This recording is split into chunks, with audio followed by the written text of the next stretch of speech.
Greetings. Hey, it's Mark coming to you from Baker's Green Acres, and today's Sunday, and I'm out. I walked out after breakfast, and I didn't have anything planned. I have no work today planned, nothing planned. Just gonna take it as it comes. And not all Sundays are like that, but this particular Sunday is like that. Nothing planned. So I walked out, and the first place I landed was right here in this little pumpkin patch, right? And this is right next to our maintenance shop. And as you remember, this was a boar pen. I used to keep my boar in here, and I had them in here for a long, long time. Had several boars rotate through here for a long time. And so there's a lot of, it never got cleaned because there wasn't all that many animals in it, but a lot of manure hit the ground here. And when we pulled all the fences, we did come through and scraped out a lot. I think it was 20 yards, two 10-yard dumps, and took it up to the compost pile, and it's still there. And then I had a few volunteers that popped out here and there because we'd fed pumpkins here and squash and stuff out of the garden.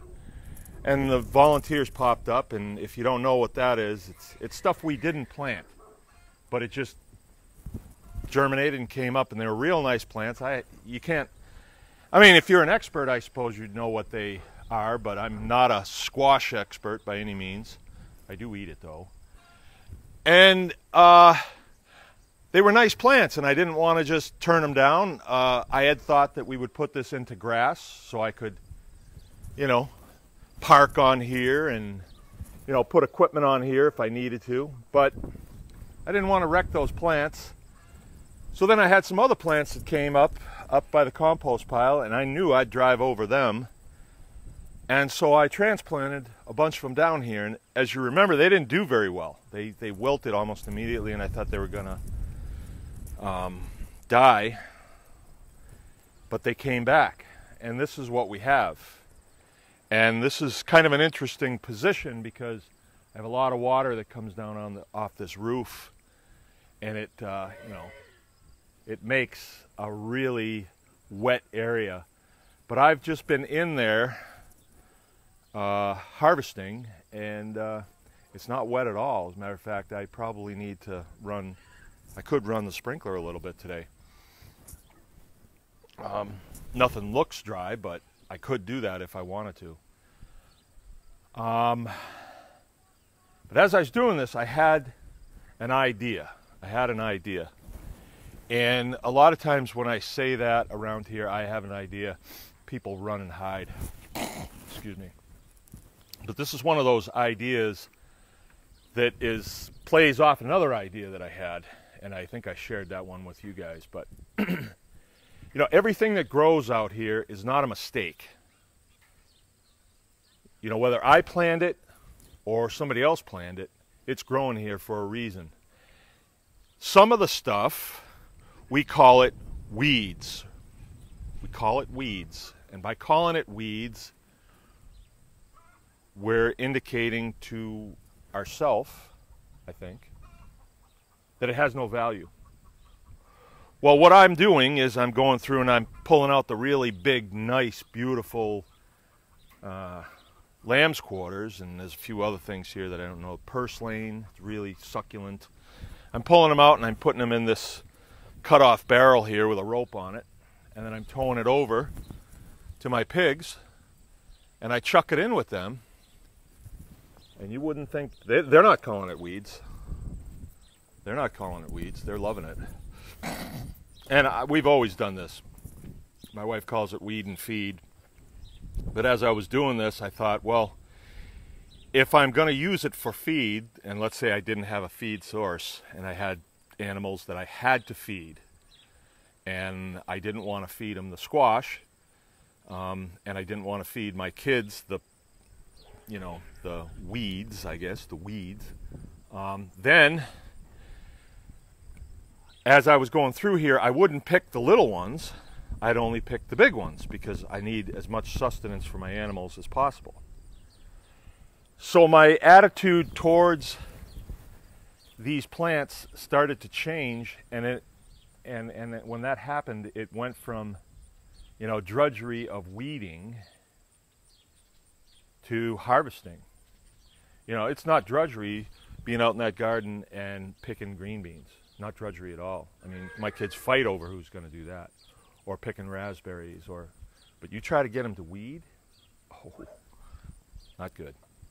So anyway, my idea is, let's change some terminology, because we can do that. I don't have to check with Webster's. I'm going to change the terminology. I'm not going to call this weeding anymore. I'm going to call this forage gathering.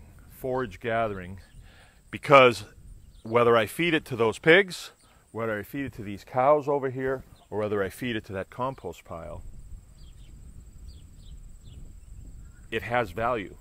And I'm going to continue to think about this and maybe get your input, like the scales of value between, you know, the squash and pumpkins and stuff and the forage. How would the scales tip? Really, how would they tip when we think about that? Because pumpkins are great for pumpkin pie, but as I learned this morning with my breakfast, pigs are great for bacon. So it's something to think about, and it's a change of perspective on this process, right? So it's one of those ideas that I just had that's not going to change anything for my people, my kids, and me and my wife. Not really. Me, maybe my attitude towards it, but you know, I don't call cutting the grass mowing anymore. I call it harvesting, because we're using those grass clippings for the garden, for the compost pile. Chickens love them, and I told you I'm going to show you how I throw out bread and then I mow it up, and then the vac picks it up and it mixes it all together. It's nice and wet, and I dump it in the front end loader and then take it and dump it to my layer chicks or layer hens, and you know, they're on that, and that's days and days and days that they're not at the feeder that we're buying chicken feed, right? So anyway, and also I want to report a little bit on the Homesteaders Guild. That is really taking shape. It wasn't something that we just thought up on a weekend and decided to go with it. It's taken a lot of, well, we're going to do it this way and we're going to stay away from this. And the main focus is to get as many of these techniques, nomenclature, methods out there as possible to as many people as possible, and teach it in a way that it can be retaught, right? So that's the purpose of this. We have a Facebook page, and the Baker's Green Acres website is bakersgreenacres.com. If you go in there, I haven't done it, but I'm told by a reliable source that you go in there, and under education there's a tab that says anyone can farm, or may even say Homesteaders Guild. Let me check on that, but you can check it out on your own. And if you want to sign up for the class, it's going to start on or about September 1st. And we kind of have a good idea of our syllabus. Not sure whether we're going to release that at this point. We may just release it a week at a time to the people that sign up for the class. And the reason for that is, if I give you a rock solid syllabus, then I'm going to feel obligated to stay with it. But as the class progresses, I may decide that we need to stay on this for another week, or we need to shift over here, because this is the focus of the folks that are involved in this. So I'm still debating that, but it's going to look like an exhaustive video that I will make, and it won't be one of these videos. I have a camera and some equipment to steady it and to hold it coming, and I'm going to have some help with this. And I will tell you, the first subject is going to be water, because that would be the first thing that you always need to secure in a situation like this, is going to be hydration. There, I'm resting my arm.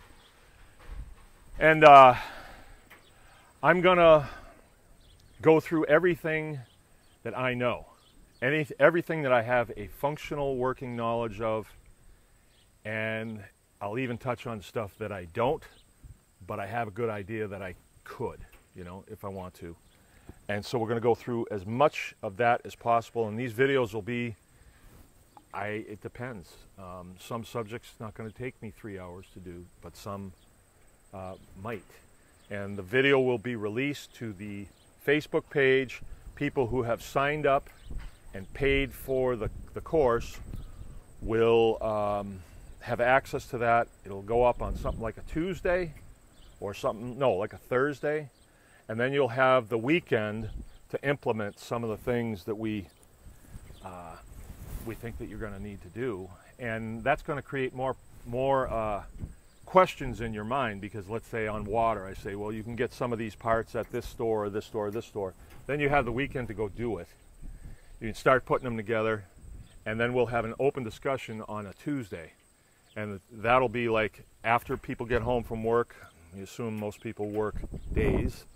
So after dinner, like we'll try like 7 o'clock in the evening, and that'll be an open end. We'll go as long as we need to on that. Maybe we'll say, no, it's going to cut off at 2 hours, but there could be as many as 20 people in the class. And so the open discussion would be, you know, I did this, and why did I get this result? And then you can listen to other people's questions. My wife does a class like this for Ayurveda, and some people, they don't even show their face on there, they just listen in. So, and they never say anything. So, but there's some people that like to talk a lot. I would be one of those people that would have a lot of questions, you know, I can tell you that. And that will be the end of that week. It'll end right there.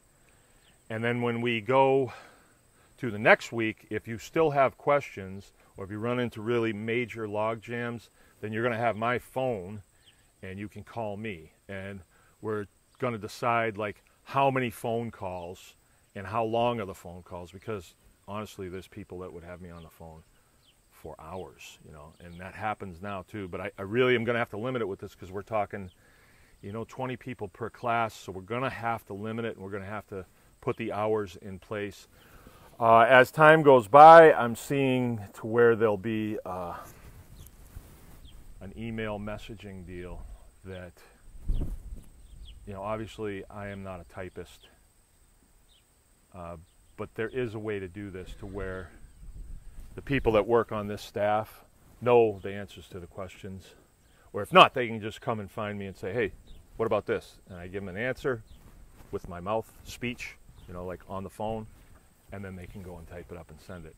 And all this information is going to be archived, so it becomes, you know, if you took a college class and you got a book from it, you get to keep it, you know, so you can go back and look at it. And you know, I've already got a few questions, and it's like, well, is this for me because I live in an apartment? And I say, well, are you going to always live in the apartment? You know? And I would just say, you know, I went through a lot of schooling, and before I went through it, I was not what I was being schooled for. It took the schooling first, and then I got out, and then I moved to where, you know, I was needed to do that function. So I would just say, if this interests you, view your life as a book, and the part of the book that you're at right now is maybe you live in an apartment in Manhattan, and you're not able to implement too many of these things, but you can do some of them. You know, in a lot of ways, I'm kind of glad we didn't start at the beginning of the grow season, because that kind of indicates that's the beginning, and it really isn't. It isn't. If you got off the Mayflower at Plymouth Rock in September, there's still things that you got to do even though snow is coming. And we're going to go through some of those things, and you're going to be preparing for the grow season. You're going to be preparing for, you know, processing season, butchering season. You're going to be preparing for food preservation season, you know. And you don't, you know, we normally do all of our canning and our butchering and stuff. We do that in the fall. Don't wait until fall to go and get your canning jars.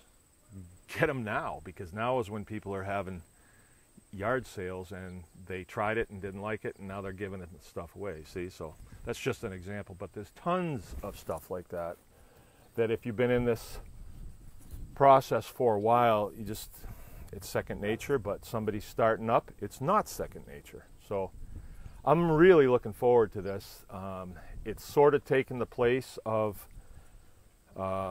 in my life anyway, of expanding the commercial operation. So when you're a commercial farmer, you're thinking, well, this year I produced 15,000 chickens. How do I produce 16,000 next year? And so that's what you go to sleep thinking about. And after a while, I wasn't really that thrilled about it, because all it really meant was dollars, you know, in the end. But this potentially has the ability to impact lots of folks and create the implementation of lots of processes that's going to lead to a lot of healthy folks, a lot of, you know, good ideas, good outlooks, things like that. Okay, didn't mean to go all that far on this conversation, but I did, because I'm really psyched about this. Okay, it's Mark, Baker's Green Acres. Remember, anyone can farm.